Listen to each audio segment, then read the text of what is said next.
오늘도 반갑습니다. 맛있는 글씨 글맛입니다. 제가 감기에 걸렸어요. 여러분 감기 꼭 조심하세요. 오래전에 요청하셨던 내용인데 저부터 공부하느라 영상이 늦어진 점 사과 말씀부터 드립니다. 저도 다 아는 게 아니라 구독자 여러분과 함께 배우고 성장하는 채널의 운영자일 뿐이라는 점 다시 한번 말씀드리고요. 오늘 여러분과 나눌 주제는 바로 책이나 법률을 구성하는 단위입니다. 법조문 체계라고 제목은 정했지만 고대의 경전에 사용되었던 문헌 체계를 먼저 보고 현재 우리나라 법령 체계를 이루는 편장절관, 조항, 호목을 다루는 시간을 갖겠습니다. 법을 글자로 풀어보는 시간입니다. 자세한 법의 구조나 내용을 다루는 건 아니고요. 법을 구성하는 체계를 부르는 이름들을 글자로 알아보는 시간이라는 점 알아주세요. 편이 왜 장 위에 있는지, 조는 뭐고 항은 뭔지 이런 걸 설명해 드리도록 하겠습니다. 이게 복잡해 보여도 어렵지는 않습니다. 조직도를 보면 마치 나뭇가지가 뻗어진 모양이잖아요. 그래서 이런 체계의 기본은 나뭇가지로 시작했습니다. 어렵지 않으니까 끝까지 봐주세요.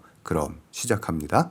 우선 고전 문헌의 구조를 먼저 알아볼까요? 옛날엔 책을 서 혹은 경이라고 불렀습니다. 그래서 사서 삼경이란 말이 생긴 건데요. 여기서 사서는 논어, 맹자, 대학, 중용이고 삼경은 시경, 서경, 역경이죠. 구체적으로 말하면 서는 기록을 담은 글입니다. 누구의 말이나 사상을 담은 글이란 뜻에서 글서를 붙였어요. 그리고 경은 기준, 도리라는 뜻으로 보편적인 진리를 담은 경전이란 뜻인데 쉽게 풀면 서는 실천적 교제, 경은 절대적 원리, 교리를 담은 겁니다. 그래서 경은 불경, 성경 이런 데 쓰는 거죠. 어쨌든 결론부터 말씀드리면 고대 문헌의 일반적인 구조는 이렇습니다. 방금 말한 서와 경이 있고요. 그 밑에 책권, 책편, 글장, 가지조, 마디절, 권편, 장, 조절 이런 순입니다. 서와 경은 문헌의 이름으로 논어 혹은 사기 이런 책들을 말합니다. 이제 구조를 한번 보면서 설명드릴게요.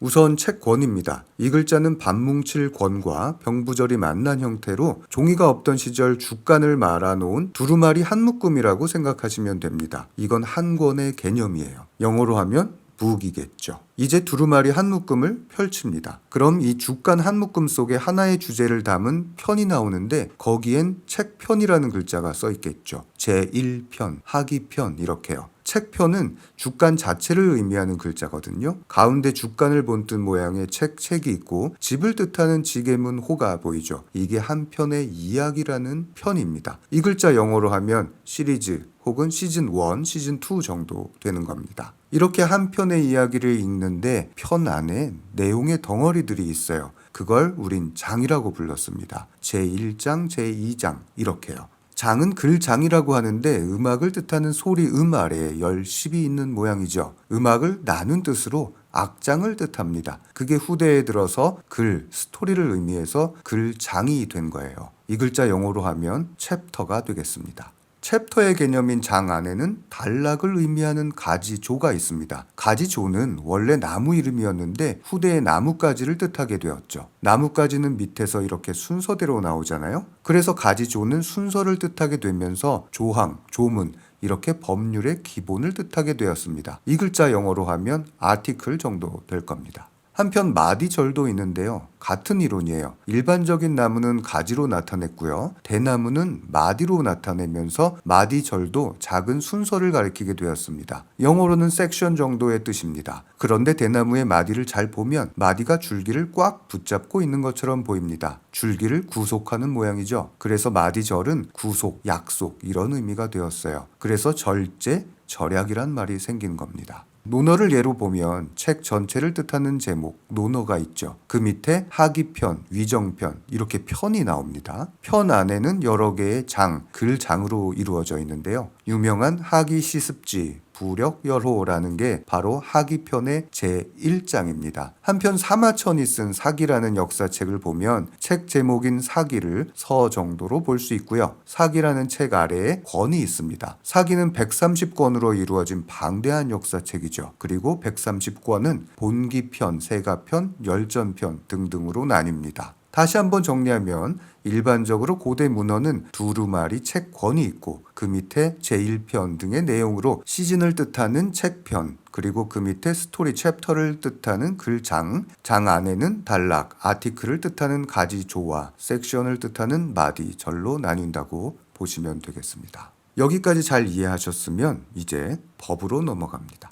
우선 법, 법률, 법규, 법령 참 비슷한 이름으로 많이 쓰이고 있는데 이것부터 알아볼까요? 법은 큰 의미로 법적 효력이 인정되는 모든 규범의 총칭입니다. 법을 잘 지켜라 이렇게 말할 때의 법입니다. 법이라는 글자는 원래 전설의 동물 해치와 이치, 순리를 뜻하는 물수가 만나서 없앨 것, 옳지 않은 것을 제거하는 뜻을 가졌었습니다. 이건 쇼츠 링크를 달아드릴 테니까요. 꼭 한번 보세요. 오른쪽 위 링크 보시면 됩니다. 그런데 이 법이라는 글자가 전문용어로 쓰이면 형식적 의미의 법률만을 뜻해요. 즉 민법, 형법에 쓰는 법이 이런 뜻입니다. 법의 좁은 의미가 바로 법률입니다. 그럼 법률에 쓰인 률을 무엇이냐 한번 보고 갈까요? 붓으로 그린 길이라는 의미인데 이것도 오른쪽 위 링크 쇼츠 꼭 보시길 바랍니다. 이제 법령이라는 말을 한번 보겠습니다. 법령은 법, 법률의 법과 법규 명령의 령을 합쳐서 법령이라고 부르는 건데 법률 밑에 있는 개념이에요. 예를 들면 의료법 시행령, 공공주택 특별법 시행령 이런 건데 이름에서도 법 다음에 령이 나오는 걸 볼 수 있죠. 령이라는 글자를 보면 갑골문에선 무릎을 꿇고 앉은 사람에게 뭔가를 씌운 모양인데 이게 명령인 겁니다. 그래서 강제 조건을 가진 글자예요. 이걸 법과 붙여서 법령이라고 부릅니다. 그럼 상위 개념의 법률과 그 밑에 개념의 법령의 차이는 알았고요. 법규는 뭘까요? 법규의 뜻은 국민에 대한 구속력이 있는 법규범을 말합니다. 큰 뜻이에요. 법률, 법규 명령, 행정규칙 이런 걸 모두 포함하는 뜻입니다. 거의 법과 같은 범위라고 생각하시면 됩니다. 법규의 규는 원래 이런 모양이었어요.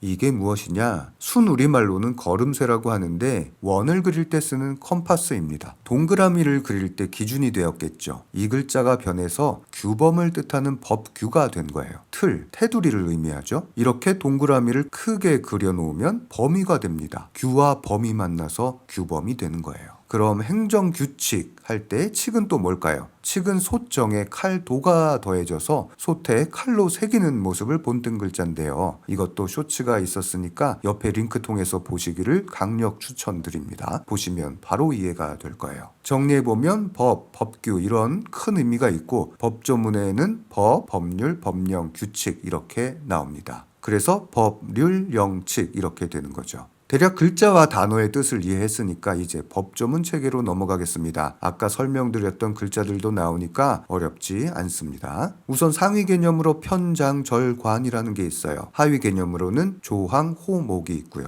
이걸 뭐하러 이렇게 나눴을까 궁금하실 텐데요. 법이라는 건 책의 구성과 같은 건데 큰 덩어리부터 작은 알맹이까지 법령의 내용을 명확하고 체계적으로 구성하기 위해서 순서대로 나눈 겁니다. 일관성과 가독성을 위해서 정리한 것이고요. 우린 그걸 법조문 체계라고 부릅니다. 바르게 그리고 알기 쉽게 하기 위해 만든 게 법조문인데 법이란 게 참 쉽지 않은 맹점이 있습니다. 우선 편을 보겠습니다. 이해를 돕기 위해서 글자를 파자해 보겠습니다. 집, 문을 뜻하는 지게문 호가 있고요. 주간을 본뜬 모양의 책이 있습니다. 이게 합쳐지면 작을 편이라고 하는데 대나무 조각 하나를 뜻해요. 이게 많다는 뜻으로 위에 대나무 죽을 하나 붙입니다. 그럼 책편이 되는 거예요. 그런데 조각편에 실사를 붙이면 대나무 조가리들을 엮은 행위가 되어서 엮을 편이 됩니다. 아셨죠? 고대 문헌의 편은 책을 뜻해서 이렇게 썼는데 법조문에서 편은 엮을 편을 씁니다. 엮을 편도 책의 뜻을 가져서 이 글자를 썼다고 보시면 되고요. 큰 법 아래에 편이 있는데 예를 들면 헌법은 기본권 편, 국가의 기구편으로 나뉩니다. 민법은 제1편 총칙, 제2편 물권, 제3편 채권 이렇게 나누고 있고요. 큰 덩어리라고 보시면 되겠습니다. 이제 장입니다. 고대 문헌에서도 설명드렸었죠. 챕터라고 설명드렸어요. 논어에서도 편 아래에 장이 있었죠. 하기편 제1장 이렇게 시작하듯이 법조문도 제1장 이렇게 시작해요. 예를 들면 민법의 제2편 물권 밑에 제1장 총칙, 제2장 점유권 등등 이렇게 좀 더 세부적으로 나눈 겁니다. 있습니다. 이제 절을 볼까요? 고대 문헌과 달리 살짝 상위의 개념이죠. 이건 대나무의 마디 한 덩이를 뜻한다고 말씀드렸습니다. 민법이라는 대나무 밭에 나무 한 그루는 편이 되고 그 그루를 다시 상중하 정도로 나누면 장이 되는 거예요. 장에서 마디 단위로 나눈 게 절입니다. 대략 이런 개념이에요. 그리고 관을 보겠습니다. 이건 항목관이라고 하는데 오른쪽에 하품 흠이 보이죠. 이게 있으면 입을 벌리고 바라는 거예요. 욕구, 희망을 나타냅니다. 그리고 왼쪽에 있는 건 제사 지낼 때 쓰는 뗄나무를 본뜬 건데요. 그래서 관은 나무 조각을 의미합니다. 절이 하나의 마디였다면 마디를 반으로 뚝 자른 게 관이라고 보시면 됩니다. 길어지면 너무 지루하니까요. 바로 조항 호목으로 가겠습니다. 법률 시행령을 보면 처음에 바로 제1조, 제1항, 제1호, 가목 이렇게 시작합니다. 왜 조항 호목이라고 부르는지만 설명을 드릴게요. 우선 조를 봅니다. 이건 법조문에 제1조, 제2조 이렇게 써 있어요. 그래서 이건 읽을 때 그대로 읽으면 됩니다. 이건 가지조라는 글자인데 고대 문헌 소개할 때 나왔죠. 가지를 뜻합니다. 가장 큰 가지겠죠. 그럼 그 가지가 자라서 다시 가지가 하나 더 나올 텐데 우리는 그걸 항이라고 부릅니다. 여기엔 나무는 없지만 머리가 있어요. 머리혈이 있죠. 머리의 어느 부분을 뜻하는데 바로 목입니다. 뒷목을 뜻해요. 앞목은 목경을 씁니다. 목의 뼈 하나만큼의 뜻으로 큰 가지 조에서 뻗은 가지예요. 대략 목 길이 정도 되었겠죠. 몇 항 할 때 항은 동그라미 안에 숫자로 표기합니다. 제1조처럼 안 써 있어요. 그냥 동그라미 숫자만 있는데 읽을 때는 제 몇 항 이렇게 읽어야 해요. 그리고 이제 호라는 게 나오는데요. 이건 호칭할 때 쓰는 이름호, 부를 호입니다. 원래는 호랑이가 없었어요. 앞부분만 있었는데 입을 크게 벌리고 우는 모습을 나타낸 겁니다. 그 후에 소존체부터 호랑이 호가 붙어요. 그래서 크게 운다는 뜻을 가집니다. 큰 소리로 외치는 건데 이게 나중에 호령이라는 말에 쓰여요. 불호령을 내린다 아시죠? 호령의 호, 그래서 명령을 뜻합니다. 그 후엔 1호, 2호, 3호 이렇게 순서를 나타냈죠. 법조문에서는 그냥 숫자만 써 있습니다. 숫자만 있어도 제 몇 호 이렇게 읽어줘야 합니다. 제1조, 제1항, 제1호 이렇게 되죠. 마지막으로 이제 목입니다. 이거 다 아시는 눈목이에요. 법조문 체계에서 가장 작은 단위인데 여기에 눈목을 썼습니다. 눈금 아시죠? 눈금자에 있는 눈금, 그게 눈목자처럼 생겨서 눈금입니다. 아주 작은 단위잖아요. 그래서 목이 가장 작은 단위예요. 법조문에서는 가나다 이렇게만 써 있고 읽을 때는 가목, 나목, 다목 이렇게 읽으면 됩니다. 조항호목 이걸 줄여버리면 조목. 그래서 하나하나 자세하게 따진다고 할 때 조목조목 따진다라고 하는 겁니다. 가끔 요목조목이라고 하는 사람들도 있는데요. 그게 아니라 조목조목이 맞습니다. 이렇게 법조문에 쓰이는 편장절관, 조항호목을 알아봤습니다. 표로 정리하면 이렇습니다. 표는 큰 책을 뜻하죠. 이건 나무 한 그루예요. 그 밑에는 악장의 개념의 장이 있고 챕터라고 합니다. 이건 나무를 3-4등분 한 거죠. 그 밑에는 마디 절이 있는데 대나무 하나의 마디가 되고 이건 섹션입니다. 그 마디를 다시 쪼갠 것이 뗄나무죠. 관이에요. 이건 서브 섹션입니다. 이제 법령에서 나오는 조항 호목을 보면 조는 마디에서 출발한 가지, 가지조예요. 아티클이죠. 그리고 항은 가지에서 출발한 작은 가지, 목뼈의 개념으로 목항을 써서 패러그래프를 뜻합니다. 그리고 호는 부를 호인데 순서의 호가 되었죠. 영어로는 서브 패러그래프입니다. 마지막으로 제일 작은 눈금을 뜻하는 눈목을 써서 가목, 나목 이렇게 읽고요. 영어로는 아이템입니다. 제 분야가 아니라 공부하면서 만든 영상입니다. 법 전공하신 분들 댓글 남겨주시면 정말 감사하겠습니다. 감기에 걸려서 목소리가 좋지 않았는데요. 잘 보셨길 바라고요. 오늘도 정말 감사합니다. 맛있는 글씨 글맛입니다.